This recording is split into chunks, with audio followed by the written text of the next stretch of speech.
सुनील भास्कर, श्री अमित कुमार, श्रीमती श्वेता सिंघल, श्री सौरभ कटियार आणि ज्यांनी या विमानतळाकरता खूप श्रम घेतले, लक्ष घातलं, सातत्याने प्रयत्न केला, त्या MADCच्या VCMD श्रीमती स्वाती पांडे या ठिकाणी उपस्थित, पद्मभूषण शंकर पापडकरजी, शंकर बाबा, समोर उपस्थित असलेले सर्व अमरावतीतील मान्यवर आणि उपस्थित भगिनी आणि बंधूंनो, आज मला अतिशय आनंद आहे की आई एकवीरा अंबाबाईच्या या नगरीमध्ये आपल्या नवीन एअरपोर्टवर उडानच्या अंतर्गत पहिलं विमान घेऊन या ठिकाणी येण्याची संधी आम्हाला मिळाली।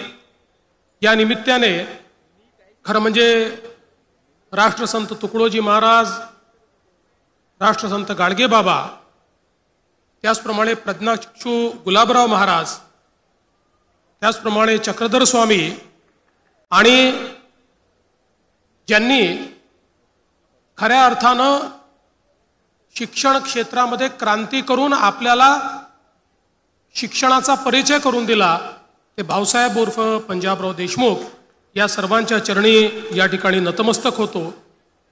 आपण असं ऐकलंय की रुक्मिणीचं हरण करताना या अमरावतीमध्येच श्रीकृष्णाने वायुवेगाने ते हरण केलं होतं। आता तो वायुवेग तर आपल्याला पाहायला मिळता नाही, पण अमरावतीमध्ये वायुयानाने तर आता येता येईल आणि अमरावतीहून वायुयानाने जाता येईल, ही व्यवस्था मात्र माननीय मोदीजींच्या सरकारने या ठिकाणी केली। याबद्दल मी त्यांचे मनापासून आभार मानतो। आत्ताच आपल्या मंत्री महोदयांनी या ठिकाणी सांगितलं की डबल इंजिनचं सरकार असलं म्हणजे काय होतं। इथे यहाँ पर नायडू जी केवल डबल इंजन की सरकार नहीं, हमारी डबल इंजन विद डबल बूस्टर सरकार है। 2 इंजन भी और 2 बूस्टर भी साथ में है, इसलिए बहुत तेजी से हमारी सरकार चलती है और हम तीनों मिलकर इस महाराष्ट्र को आगे ले जाने का प्रयास कर रहे हैं, महाराष्ट्र को विकसित महाराष्ट्र में परिवर्तित करने का प्रयास कर रहे हैं। और एक चीज मैं आपको बताना चाहता हूं कि ये जो अमरावती शहर है इसका मेरे ऊपर कर्जा है, क्योंकि मेरी माँ यहाँ से आती है और मैं हमेशा कर्जे में ही रहना चाहता हूँ, इसलिए अमरावती के साथ मेरा एक अलग नाता है। आणि म्हणूनच अमरावतीमध्ये काही चांगलं झालं की सर्वाधिक आनंद माझ्या आईला होत असतो आणि म्हणून तिला आनंद देणं हे देखील माझ्या आनंदाकरता एक अत्यंत महत्त्वाचं कारण असतं। मला असं वाटतं की आज या एअरपोर्टचं काम आपण पूर्ण केलं। आपल्याला कल्पना आहे की 2019ला आपण काम सुरू केलं होतं माननीय मोदीजींच्या सरकारमध्ये। त्यावेळी आपण प्रयत्न करून महाराष्ट्र सरकार आणि केंद्र सरकारने याचं काम आपण हातामध्ये घेतलं। पहिल्यांदा धावपट्टीचं विस्तारीकरण आपण सुरू केलं।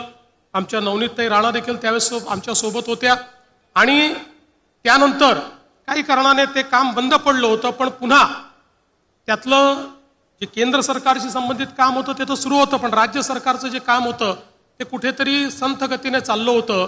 पुन्हा एकदा शिंदे साहेबांच्या नेतृत्वात सरकार आल्याबरोबर त्याच्यामध्ये आम्ही लक्ष घातलं आणि अत्यंत वेगानं हे सगळं काम आम्ही पूर्ण करून घेतलं। आणि आज मला अतिशय आनंद आहे की केवळ आपला एअरपोर्टच या ठिकाणी तयार नाही, तर त्या एअरपोर्टवर उडान या स्कीमच्या अंतर्गत केंद्र सरकारने आपलं पहिलं विमान या ठिकाणी दिलं आणि या पहिल्या विमानात बसून या ठिकाणी आम्हाला येता आलं। मी त्याबद्दल माननीय मोदीजींचे आणि केंद्रीय मंत्र्यांचे अतिशय मनापासून आभार मानतो। यासोबत दुसरं महत्त्वाचं काय आहे तर या ठिकाणी जी पायलट ट्रेनिंग स्कूल सुरू होणार आहे ही याकरता महत्त्वाची आहे की या एका पायलट ट्रेनिंग स्कूलमुळे आपलं अमरावती हे जगाच्या नकाशावर येत आहे। कारण साऊथ ईस्ट एशियामधली सगळ्यात मोठी पायलट ट्रेनिंग स्कूल ही अमरावतीमध्ये सुरू होते आहे आणि जवळपास दरवर्षी 180 पायलट हे अमरावतीमध्ये या ठिकाणी तयार होतील। जवळपास 34 विमानं या ठिकाणी पार्क असतील, जी विमानं या ठिकाणी ट्रेनिंग देतील आणि यातनं केवळ पायलट तयार होतील इतक्यापुरते मर्यादित नाही आहे।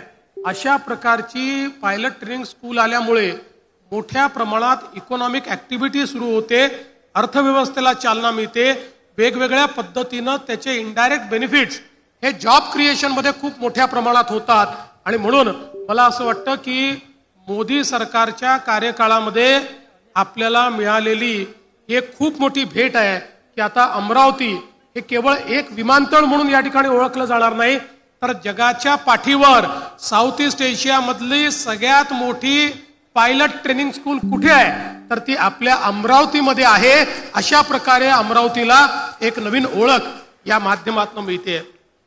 आपल्याला कल्पना आहे की मागच्या काळात आपलं सरकार असताना आपण अमरावतीमध्ये टेक्स्टाईलचं सेंटर सुरू केलं आणि इतक्या मोठ्या प्रमाणात हे टेक्स्टाईल हब आपण पॉप्युलेट केलं. आज आपल्याला कल्पना आहे की ज्या MIDC मध्ये इंडिया बुल्सच्या व्यतिरिक्त काही दिसत नव्हतं त्या MIDC मध्ये जवळजवळ सगळे प्लॉट संपले. तिथे मोठ्या प्रमाणात इंडस्ट्री सुरू झाली. अजून नवीन प्लॉट्स आपल्याला आता त्या ठिकाणी एक्वायर करावे लागले. आणि त्याच वेळी आपण प्रपोजल पाठवलं होतं माननीय मोदीजींकडे की मोदीजींनी देशामध्ये 7 टेक्स्टाईल पार्क हे तयार करायचं ठरवलं होतं. त्यातला एक पार्क आमच्या अमरावतीला द्यावा आणि मोदीजींनी ते मान्य केलं आणि PM मित्राचा टेक्स्टाईल पार्क आपल्या इथे आता सुरू झालेला आहे. त्याचं इन्फ्रास्ट्रक्चर आपण सुरू करतोय आणि मोठ्या प्रमाणात 2 लाख लोकांना रोजगार देईल अशा प्रकारचा टेक्स्टाईल पार्क आपल्या अमरावतीमध्ये होतोय. आणि कापसापासून कापडापर्यंत आणि कापडापासून फॅशन पर्यंत सगळ्या प्रकारचं इंटिग्रेशन या टेक्स्टाईल पार्कच्या माध्यमातून होणार आहे. त्यामुळे आपला जो कापूस उत्पादक शेतकरी आहे त्याला देखील मोठ्या प्रमाणात फायदा या टेक्स्टाईल पार्कच्या माध्यमातून या ठिकाणी होताना दिसणार आहे. यासोबत आपल्याला कल्पना आहे शिंदे साहेबांनी उल्लेख केला समृद्धी महामार्गाचा. समृद्धी महामार्गामुळे एकीकडे आपण मुंबईशी जोडलं गेलो आहोत, JNPT पोर्टशी जोडलं गेलो आहोत आणि आता महाराष्ट्रामध्ये एक नवीन पोर्ट तयार होतोय वाढवण पोर्ट, जो देशातला सगळ्यात मोठा आणि जगातल्या पहिल्या 10 मधला पोर्ट असेल. या वाढवण पोर्टलाही समृद्धी महामार्गापासून आपण एक जोड देतोय. त्यामुळे आपला विदर्भ हा एकीकडे JNPT पोर्टशी जोडला जाईल, दुसरीकडे समृद्धी महामार्गामुळे तो वाढवण पोर्टशी देखील जोडला जाईल आणि पोर्ट लेड इंडस्ट्री जी आहे ही मोठ्या प्रमाणात आपल्या विदर्भात आपल्याला सुरू करता येईल. मला सांगताना आनंद वाटतो की नुकतेच डाव्होसमध्ये जे आपण वेगवेगळे करार केले, जवळपास 16 लाख कोटीचे करार, त्यातले 7 लाख कोटीचे करार हे विदर्भामध्ये आहेत. वेगवेगळ्या विदर्भाच्या भागामध्ये त्या ठिकाणी उद्योग आणण्याकरता आपण हे करार केलेले आहेत आणि मला विश्वास आहे की येत्या काळामध्ये हे चित्र आपल्याला बदललेलं पाहायला मिळेल.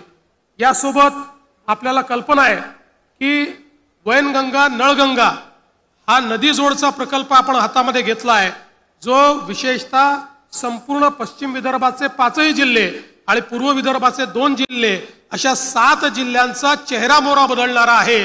10 लाख एकर जमीन ही पाण्याखाली येणार आहे आणि आता याचं सगळं जे काही बाबी आहेत त्या अंतिम चरणामध्ये आहेत. आमचा प्रयत्न आहे की यावर्षीच याचं काम आपल्याला सुरू करायचं आहे. आपले मंत्री गिरीश महाजनजी यांना आता ही जबाबदारी मिळालेली आहे आणि कुठल्याही परिस्थितीत हे काम आपल्याला पूर्ण करायचं आहे आणि हे काम झाल्यानंतर आपला जो विदर्भ आहे हा कायमचा दुष्काळ मुक्त असेल आणि कोरडवाहू शेती हा विषयच विदर्भातला संपेल आणि संपूर्ण विदर्भ बागायती होईल आणि आमच्या शेतकऱ्यांना त्या ठिकाणी मोठ्या प्रमाणात दुष्काळातून मुक्ती मिळेल, चांगल्या प्रकारे शेती करता येईल. अशा प्रकारचा एक अतिशय पथदर्शी प्रकल्प आपण हातामध्ये घेतलाय. आपल्याला माहिती आहे की दुसरीकडे नानाजी देशमुख कृषी समृद्धी प्रकल्प आपण घेतला. पहिल्या टप्प्यातली गावं आपण केली. आता दुसऱ्या टप्प्यात 6000 कोटी रुपयाचा प्रकल्प आपण सुरू केलाय. विशेषतः अमरावती विभागामध्ये सर्वात जास्त या प्रकल्पाचा फायदा झालाय आणि प्रत्येक गावामध्ये सॅच्युरेशन पद्धतीनं सगळ्या योजना न्यायच्या आणि शेतकऱ्याच्या जीवनामध्ये परिवर्तन करायचं अशा प्रकारचं काम हे नानाजी देशमुख कृषी समृद्धी प्रकल्पाच्या माध्यमातून देखील मोठ्या प्रमाणात आपण करतोय. मला या निमित्ताने हेच सांगायचं आहे की विशेषतः अमरावती विभाग जो आहे हा महाराष्ट्र सरकारच्या पूर्णपणे त्या ठिकाणी अजेंड्यावर आहे. आम्ही आता अकोल्याचं विमानतळ त्याचा देखील विस्तारीकरण करणार आहोत. यवतमाळचं जे विमानतळ आहे ते विमानतळ आता आम्ही अनिल अंबानींच्या रिलायन्स कंपनीकडनं परत घेतलेलं आहे, तेही MIDCला दिलेलं आहे. पुढच्या काळात त्याचंही विस्तारीकरण आम्ही करणार आहोत. विमानतळ हे केवळ कुठल्या तरी श्रीमंतांकरता करण्यात आलेली बाब असं आता राहिलेलं नाही, तर उद्योजक विमानतळ कुठे आहे पाहतात, ज्या ठिकाणी विमानतळ असेल तिथे उद्योग जातो. त्यामुळे आता उद्योग जर हवे असतील तर विमानतळ आणि विमानाची कनेक्टिव्हिटी ही अत्यंत महत्वाची आहे आणि ती कनेक्टिव्हिटी या विभागामध्ये तयार करण्याचं काम आपण करतोय. आपल्याला कल्पना आहे अमरावतीला मेडिकल कॉलेजचं काम आपण सुरू केलं आणि त्यासोबत आता येत्या काळामध्ये अमरावतीकरांची इच्छा आहे की या ठिकाणी IT पार्कची निर्मिती झाली पाहिजे. निश्चितपणे तोही विषय आपण हातामध्ये घेतो आहोत आणि अमरावतीला एक चांगला IT पार्क या ठिकाणी कसा तयार करता येईल आणि त्या ठिकाणी आपल्याला IT इंडस्ट्री कशी आणता येईल हाही पुढच्या काळामध्ये आपला प्रयत्न असेल. मी या निमित्ताने आपल्या सर्वांना एवढं सांगू इच्छितो की आज ही सुरुवात झालेली आहे.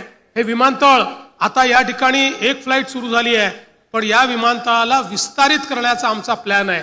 कारण आपल्याला हे विमानतळ पूर्णपणे उपयोगी आणायचं असेल तर आपल्याला याची धावपट्टी ही 3000 मीटरची धावपट्टी करावी लागेल. पहिल्या टप्प्यामध्ये ही धावपट्टी 2400ची होऊ शकते. थोडे काही ॲक्विजिशन आपल्याला अजून करावे लागतील, काही रस्ते आपल्याला बदलावे लागतील. ते जर आपण केलं तर आपण 3000 मीटरपर्यंत ही धावपट्टी नेऊ शकतो. त्यामुळे आता या ठिकाणी स्वाती पांडे मॅडम तुम्हाला मी दुसरी नवीन जबाबदारी देतो की आपल्याला ही धावपट्टी 3000 मीटरची करण्याच्या दृष्टीनं पुढचं काम हातामध्ये घ्यायचं आहे, जेणेकरून अमरावतीचं विमानतळ हे फुल फ्लेज विमानतळ, कुठलंही विमान या ठिकाणी उतरू शकेल अशा प्रकारचं हे विमानतळ आपल्याला भविष्यामध्ये परिवर्तित करायचं आहे. जेणेकरून विदर्भातलं हे एक दुसरं सेंटर असं तयार होईल की ज्या माध्यमातून अतिशय चांगलं काम आपण या ठिकाणी करू शकू. आज गडचिरोलीचं विमानतळ आपण तयार करतोय, संभाजीनगरच्या विमानतळाचं विस्तारीकरण करतोय, पुण्याला एक नवीन विमानतळ आपण करतोय, वाढवण बंदराच्या बाजूला एक नवीन विमानतळ आपण करतोय, वेगवेगळ्या विमानतळाचं विस्तारीकरण या ठिकाणी आपण करतोय. या माध्यमातून एक मोठी कनेक्टिव्हिटी आपण करतोय. मला अतिशय आनंद आहे की या सगळ्या प्रयत्नांमध्ये मोदीजींचं सरकार आणि केंद्रातले आपले दोन्ही मंत्री नायडूजी आणि आपले स्वतःचे मुरली अण्णा मोहोळजी यांचं खूप आपल्याला सहकार्य आहे, त्यांची खूप मदत आहे. त्यामुळे आपल्याला निश्चितपणे पुढच्या काळामध्ये हे सगळं काम पुढे नेता येईल. मी आजच्या प्रसंगी अधिक बोलणार नाही. एवढंच आपल्याला आश्वस्त करू इच्छितो की विकासाचा जो आमचा वेग आहे, जसं मगाशी आमच्या शिंदे साहेबांनी सांगितलं की पायलट इकडे असो का तिकडे असो इंजिन तेच आहे आणि ते विकासाचं इंजिन वेगानं धावणारा इंजिन आहे. त्यामुळे महाराष्ट्र आता थांबणार नाहीये, तो पुढेच जाणार आहे आणि त्या पुढे जात असलेल्या महाराष्ट्रामध्ये विदर्भाला अत्यंत वेगाने पुढे न्यायचं आहे, अमरावती विभागाला अत्यंत वेगाने पुढे न्यायचं आहे. अशा प्रकारचा प्रयत्न आपला आहे. त्या प्रयत्नांमध्ये आपलाही आशीर्वाद आमच्या पाठीशी असू द्यावा एवढीच विनंती करतो आणि माझं बोलणं संपवतो. धन्यवाद. जय हिंद, जय महाराष्ट्र. आजच्या या अत्यंत आनंदाच्या आणि तितक्याच महत्त्वाच्या प्रसंगी आपण सर्वांना संबोधित करत बहुमोल विचार मांडले. धन्यवाद. मंडळी 2 मिनिटं बसून राहा. महाराष्ट्राचे मुख्यमंत्री माननीय श्री देवेंद्रजी फडणवीस यांच्या